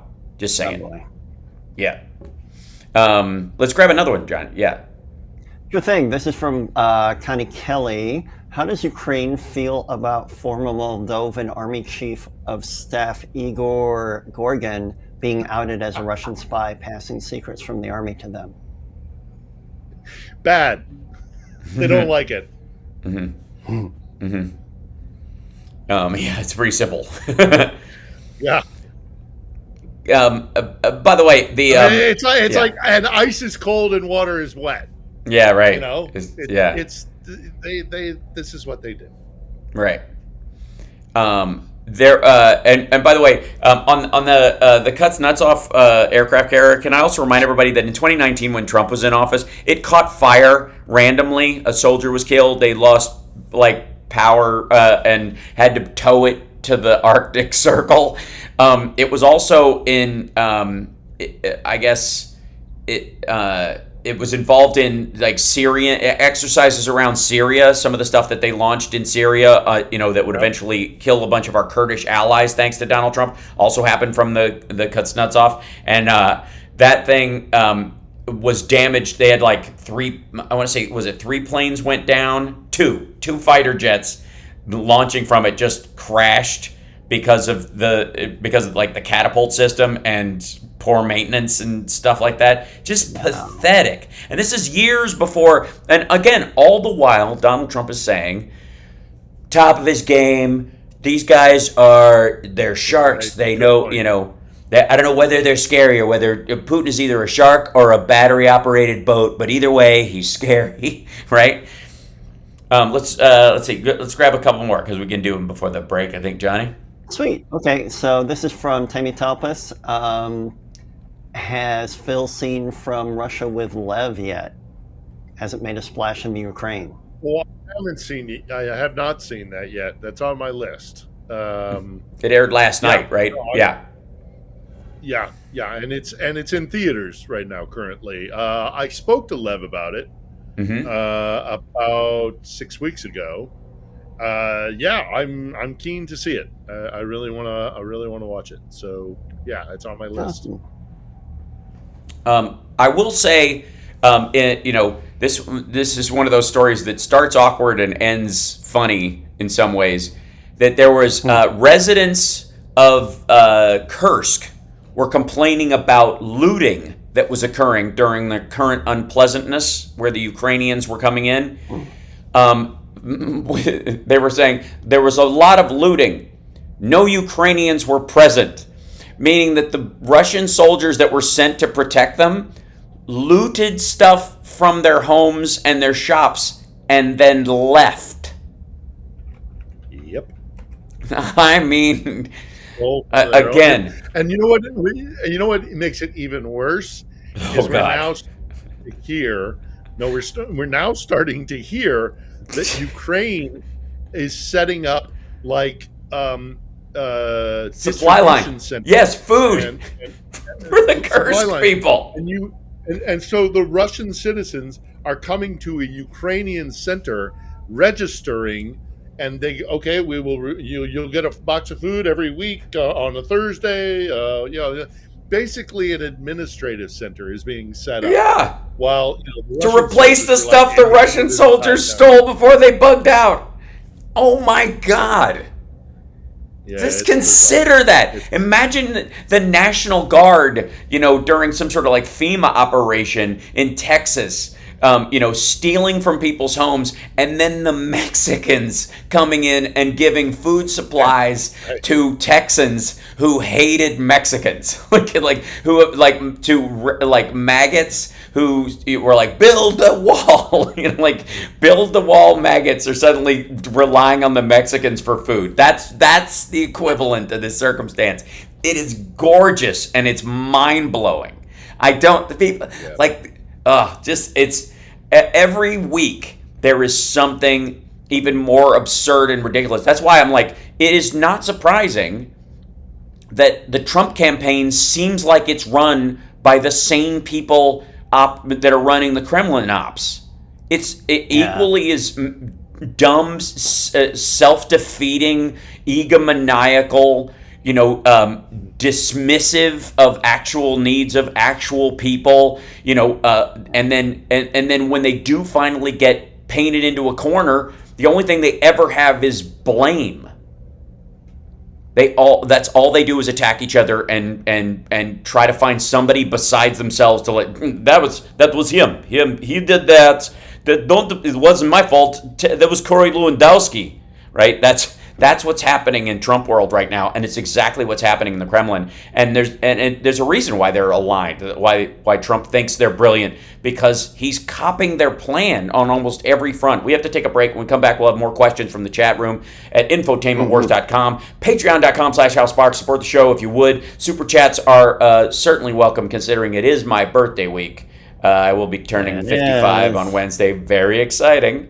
Very exciting. And I want to thank everybody who's already done it. You guys are wonderful. We'll be back right after this. I'll be right back. Yeah.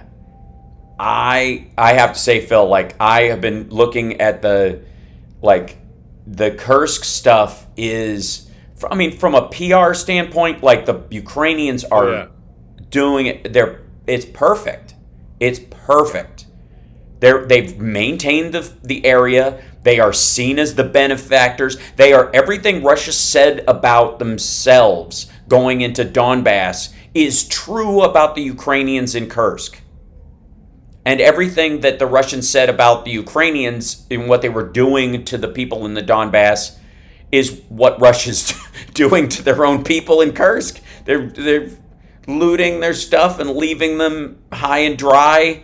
You know, it's amazing. I don't get it. It's mind-boggling. and to just let it sit there as well. I mean, I think Putin is trying to ignore it as best he can because he desperately wants a success in the Donbass. Mm-hmm. But the longer it just sits there and sits there and sits there, at some point they're going to be like, "Hey, are we going to do something about this?" Mm-hmm. You know, right? It's just, I mean, the wheels are coming off the bus. Yeah.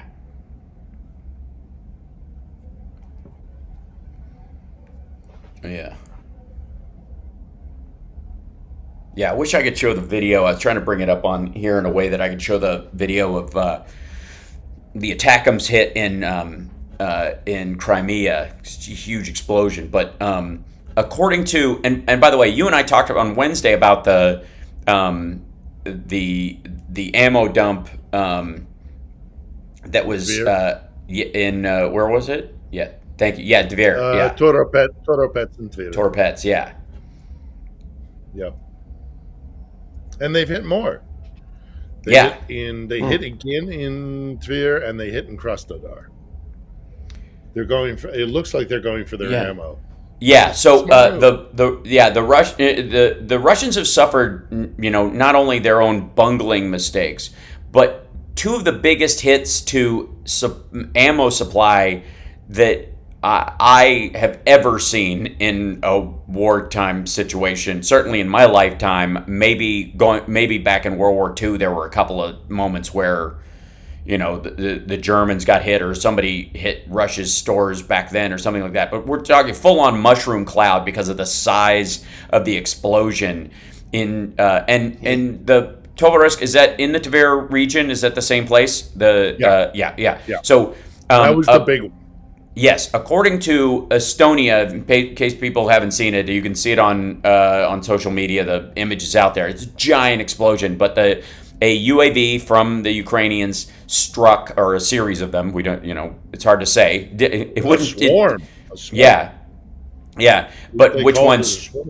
Yeah, one got through. Whichever one, you know, got through and actually hit the pile and set off what was effectively a cascading explosion that not only blew up that store, but a quarter mile away, the impact blast did the same thing to another warehouse full of ammo. So there's this other smaller explosion literally caused just by the shock wave of the first one. Just a huge explosion. But according to Estonian intelligence, the Russian Federation probably lost 750,000 shells, which is a 3-month supply of ammo.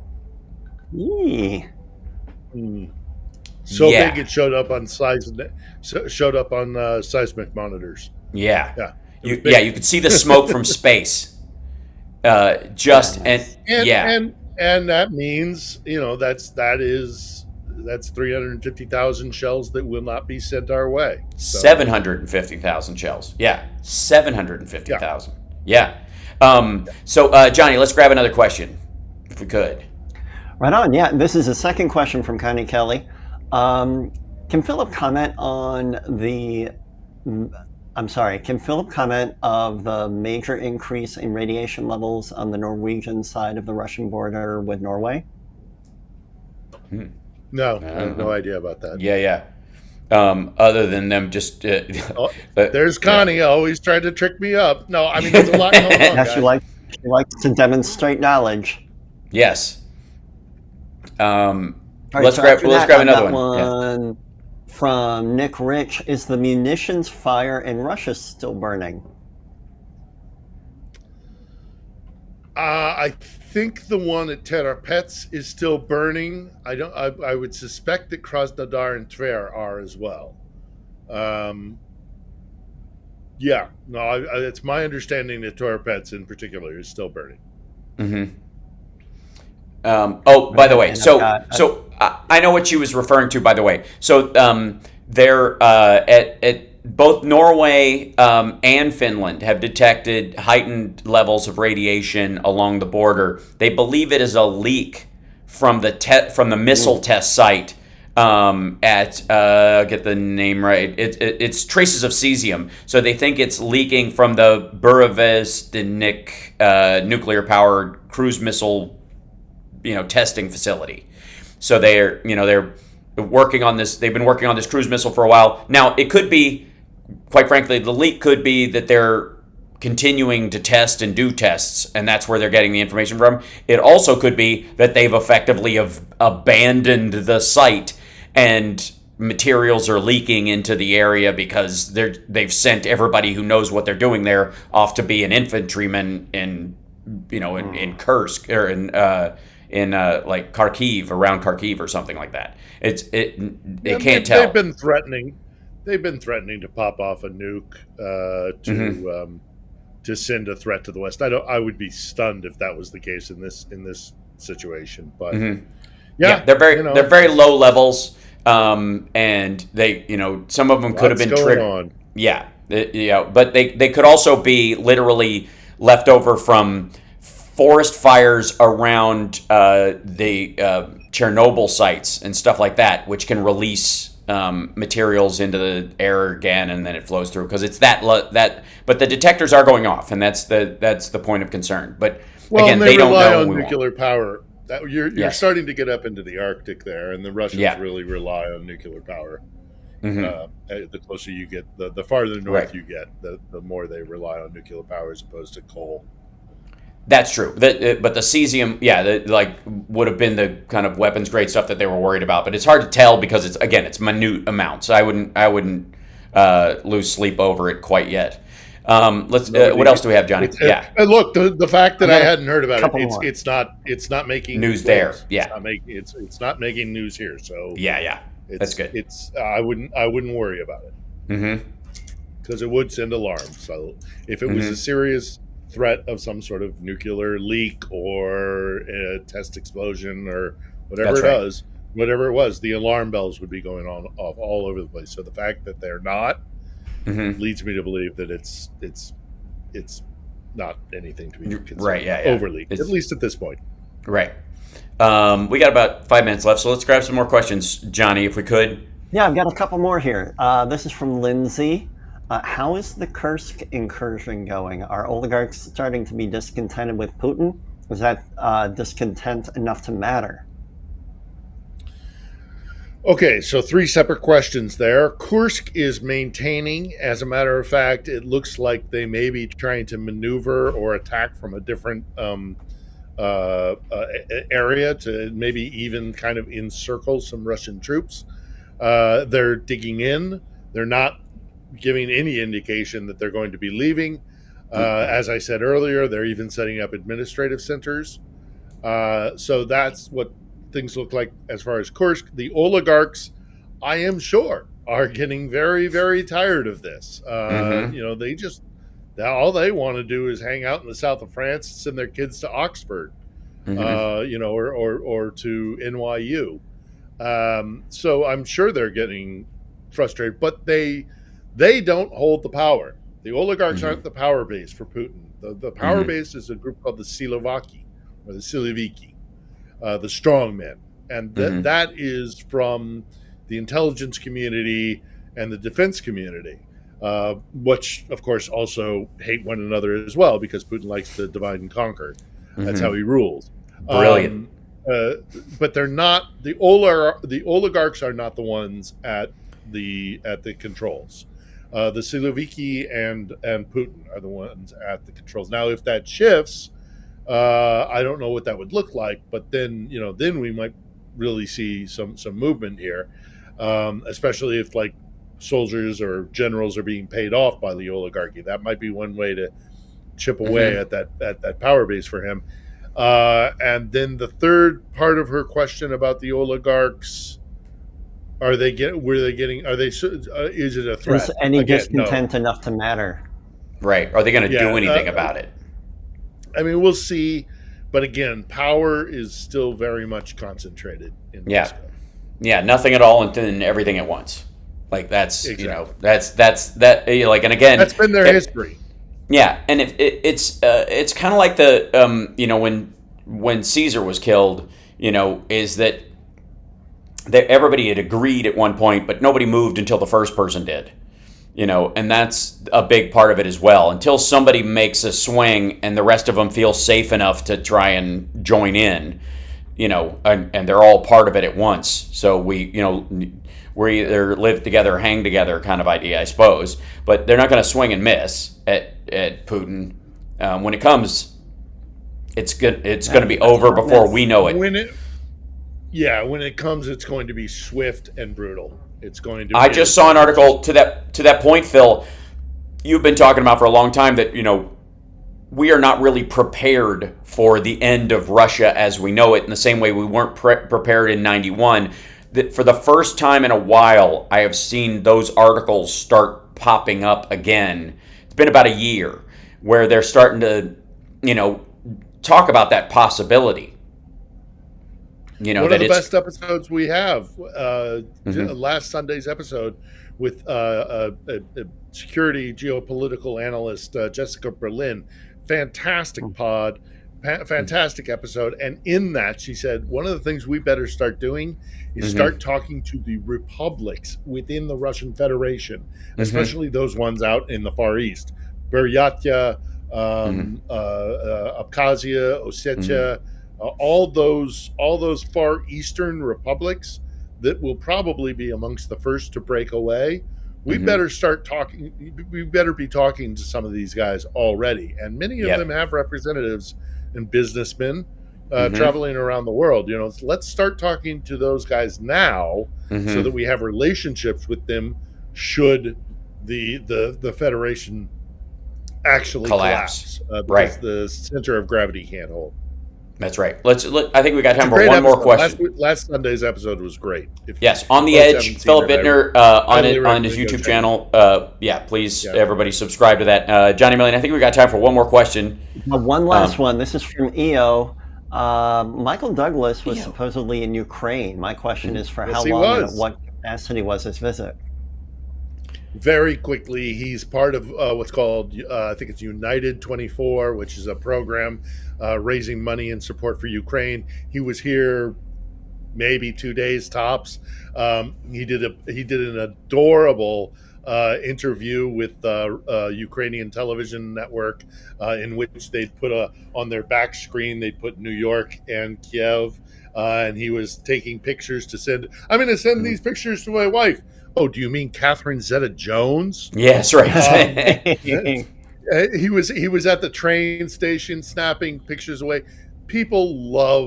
Ukrainians love when things like that happen because it's just a reminder that they haven't been forgotten. That's right. So kudos for him for doing that. It was well received. Absolutely. We did it. We got all the questions. Yeah, that's part of his new movie, Romancing Ukraine, coming out this fall. Only in theaters. Oh, we lost Phil for a split second. There he is. Thank you guys so much. Thanks, Chicago. We got to let you go. We're out of time. Don't forget, On the Edge, and It's Johnny Million, of course. Hal Sparks Megaworldwide is just basically on all the time. See you next time. All the time. Bye. Bye. Mm-hmm. Hooray! We made it. Oh, yeah, thank you. Let us pause and appreciate what a bugless broadcast this was. Oh yes, and you know why? From a hotel.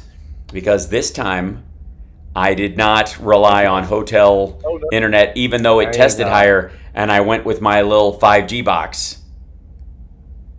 A 5G box came in handy. Yes, it did. It did its little job. It was a soldier. Brilliant, considering you're in a war zone. Yeah, absolutely. And Johnny Million, yours is great, even though you're power. Those lights are on behind you. That's right. And Johnny Million, your signal is fantastic, considering your cat chews all your cables. She does. She wants to take us down, or electrocute herself because she feels guilty about it. She's definitely KGB cat. She's always trying to off herself. Is that the Ace behind you? Guitar? It is. Yep. Oops. Wrong way. Yeah. That's nice. Yeah. That was a gift for Johnny. I've been waiting to give him that one for a long time. That was really cool. Yeah. That's Ace Frehley's guitar from the Frehley's Comet era, from the first Frehley's Comet record. I almost brought it for the Sexy Liberal, but it's not quite like set up. Wangable. Yeah. Yes. Right. It needs a little bit of love. Yeah. Needs a little more love. Pretty good. I gotta say, it stays in tune. I gotta give it that. Yeah, but it's not quite wangable. You're right. I don't wang very much. You're much bigger into the wanging than I am. I'm much more of a wanger. You are.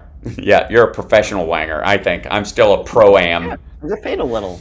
That's right. Anyways, thank you guys so much, both of you, and I'll let you go, and we'll see you next time. Be safe, Phil. I will. Durham. Be safe, Phil. Cheers. Good seeing you. Okay, guys. There they go. Bye. Okay, and then there's Johnny, and then there's me. Okay, and then I'm alone again. There we go. Turn that one off. There you go, so we don't hear Phil cursing me behind the scenes. And thank you guys so much. And thanks for the super chats, guys. That was really lovely for the birthday stuff. I really appreciate it. Josh, thank you again. Robert, Mike, again, too. Thank you so much. Video game is he sent for the super sticker. And same with Annette, thank you. And Seahawk, Donald Trump is like that white stuff at the corner of your mouth when you're really thirsty. John Malkovich. He has started to do that. He started to gather spittle in the sides of his mouth. And I'm waiting. It's coming. It's coming, ladies and gentlemen. And it's going to be so fucking gross. And we're all going to have to cover it. But it's going to happen. He's going to have one of those moments where he's got a piece of white spit on his bottom lip that sticks to his top lip while he's talking and then moves this way back. You know when you ever seen that happen on somebody and it's just, you know what I mean? It's coming. That's going to happen. That's in the cards. Barbara, thank you for the super chat. And Siaka again. Yes, and Rational National and the Canadian Health. Yes. Is that those are the right-wing groups along with Rebel Media?